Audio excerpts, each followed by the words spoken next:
Chapitre 7. Samedi. C'est le grand jour, celui où je dors chez mon ami. Aujourd'hui, Ophélie avait envie de faire les boutiques, ou plutôt besoin, car elle n'affectionne pas particulièrement cette activité. Nous avons donc affronté la foule et la pluie à la recherche d'un pantalon noir et d'une paire de baskets. On a aussi acheté un parapluie pour nous aider à braver les intempéries, mais il ne nous a pas été très utile à cause du vent qui n'arrêtait pas de le retourner. Après nous avoir fait marrer, ça a fini par nous saouler. Finalement, on a décidé de marcher dignement trempé de la tête aux pieds, et c'est frigorifié qu'on est arrivé chez Ophélie.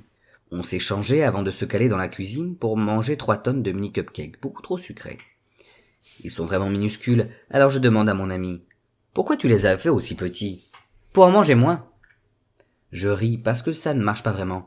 La bouche pleine de pâtisserie, qu'elle engouffre en entier, elle trouve quand même le moyen d'aborder un sujet pas forcément léger. Elle me parle des infos, puis de l'injustice dans le monde, des inégalités.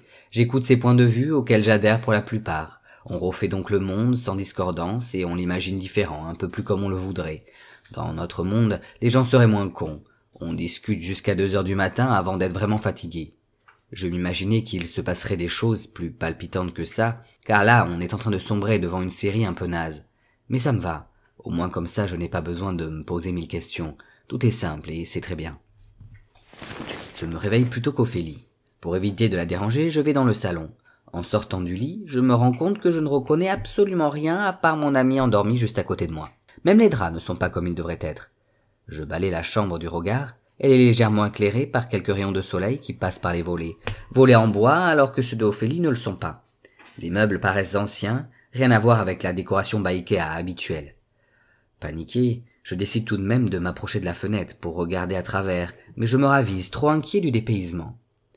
Je suis stupide, je dois rêver, c'est certain. Pourtant j'ai l'impression que tout est réel. Finalement, la curiosité a raison de moi. Je regarde dehors. J'aperçois la rue, elle aussi me paraît hors époque. Elle est pavée et au lieu d'avoir vue sur le jardin, j'ai le droit à une petite ruelle encadrée d'immeubles quelque peu vétustes. L'odeur me pique le nez, mais pas au point de couper mon envie de mieux y voir. Je suis dans un rêve, mon ami ne m'en voudra pas si je la réveille. C'est donc sans me soucier de son sommeil que j'ouvre le premier volet. Immédiatement j'entends « Mais qu'est-ce que tu fais ?»« Rien, je regarde par la fenêtre. » Ophélie me reproche. « Tu ne pouvais pas attendre que je sois levé ?»« Si, mais comme je suis en train de rêver, je n'en voyais pas l'utilité. » Elle me jette un coussin en me disant « Je t'assure, personne n'est en train de rêver. Tu es bien en train d'ouvrir mes volets à 8 heures du matin alors qu'on est dimanche. » Elle rajoute « Quoique, c'est tellement absurde que c'est peut-être moi qui suis en train de dormir. »« Non, ce n'est pas toi qui rêves, c'est moi. » Elle me fait remarquer.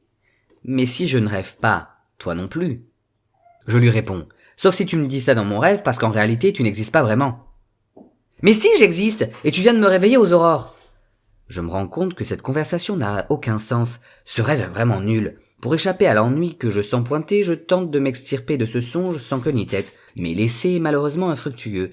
J'ai subitement une inquiétude. Et si j'étais vraiment dans la réalité? Cette pensée me fait immédiatement stresser. Car si c'est le cas, ça veut dire que l'option tumeur cérébrale n'est pas à exclure ni celle de la schizophrénie.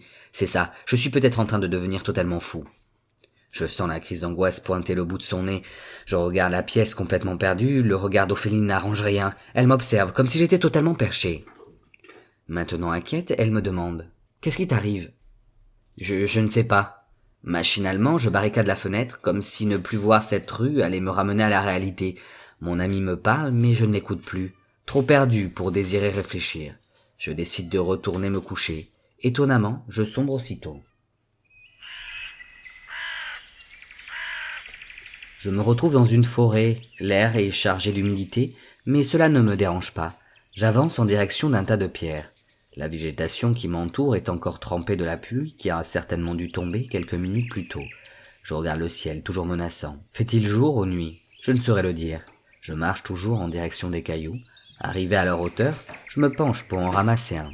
Je l'observe, intrigué par les symboles qu'il porte. On dirait une amulette.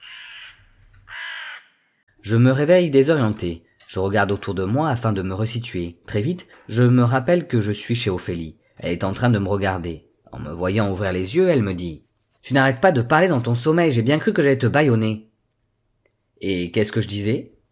Elle ne sait plus. D'après ses dires, ce n'était pas très cohérent et surtout incompréhensible. Elle conclut en me disant En résumé, c'était inintéressant, à moins qu'on soit complètement allumé et qu'on y voit là je ne sais quel signe. Je me rappelle que je me suis levé et que je ne reconnaissais plus rien. Pour m'en assurer, je demande.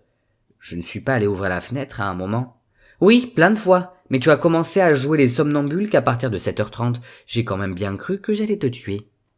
Je crois vraiment qu'il faut que j'arrête les sucreries avant de dormir, ça ne me va pas très bien. Dimanche, on n'a pas fait grand-chose de la journée à part continuer à regarder la suite de la série un peu nulle qu'on avait débutée la veille. En début d'après-midi, Aurélien nous a rejoints pour nous accompagner à la fête foraine. On n'y est pas resté longtemps parce qu'aucun de nous n'affecte les manèges. En plus, on est tous plus ou moins fauchés. Cela m'a fait râler de perdre mes maigres économies dans une stupide machine à pince, tout ça pour attraper une peluche dont je n'avais même pas envie. Vers 17h, on s'est séparés. Je suis quand même retourné récupérer mon sac chez Ophélie avant de filer pour de bon. Comme toujours, quand je rentre de chez mon ami, je passe devant l'immeuble du vieil homme mal foutu. Cette fois, personne n'est en train de l'embarquer. Je ne sais pas pourquoi, mais je repense à mon rêve, celui que j'ai fait il n'y a pas si longtemps. Je me souviens que je riais avec un homme. Je me rends compte que je souris tout seul. Alors je m'empresse d'effacer de mon visage l'air niais que je dois certainement arborer, et c'est avec une expression pathétiquement éteinte que je continue ma route, désireux de me fondre dans la masse. Mais ça ne marche pas longtemps, mes yeux pétillent malgré ma bouche que je cherche à contrôler. Et puis mince, j'abandonne l'idée de paraître normal, c'est trop compliqué.